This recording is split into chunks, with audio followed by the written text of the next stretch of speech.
The Minnesota Condominium Act is made up of Chapter 515A, the Uniform Condominium Act, and Chapter 515B, the Minnesota Common Interest Ownership Act.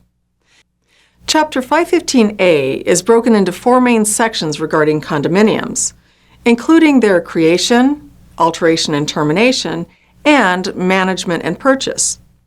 We're going to quickly explore the definitions for condos, co-ops, planned unit developments, common interest communities, and manufactured housing.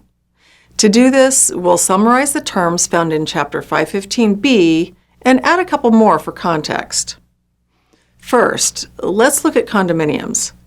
According to its definition, a condominium is a common interest community where different portions of the real estate are designated as separate units.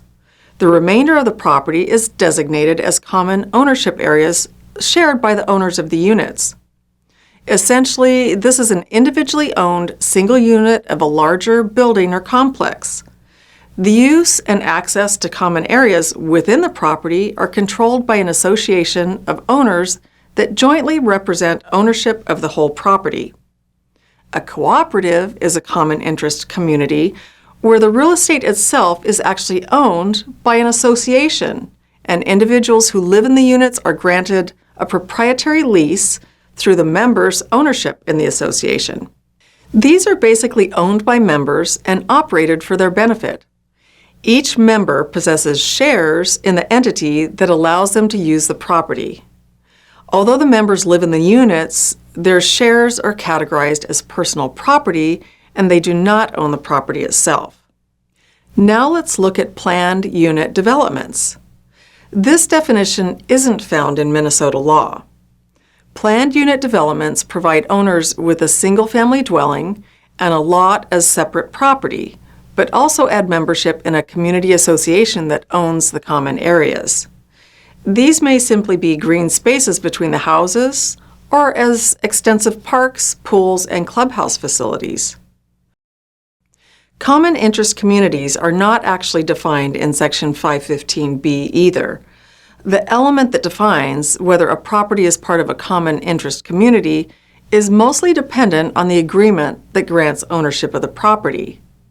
Common interest ownership is a hybrid of individual property and shared ownership and includes properties like condominiums, cooperatives, planned unit developments, and timeshares. Common interest ownership must allow separate ownership of a parcel of property or possession of a parcel through a proprietary lease. There must be a legal instrument, such as a contract, that creates an obligation for unit owners or occupants. The owner or occupant of each separate unit must pay for one of the following with regard to other parcels that aren't owned or possessed by that particular owner or occupant: insurance premiums, maintenance, and construction, maintenance, repair, or replacement of improvements. A piece of real estate that conforms to this definition is considered to be a common interest community, even if it isn't subject to Chapter 515B, and unless the Master Declaration officially states that the development is a common interest community, property subject to this kind of document is not automatically considered as such, regardless of when the Master Declaration was recorded. Manufactured housing isn't defined in the Common Interest Ownership Act either. This is primarily because it's a different, yet still related type of ownership. Manufactured housing refers to structures built at a factory and then moved to a property where they may be set on a foundation. Generally, the construction cost per square foot is less than that of a traditional home.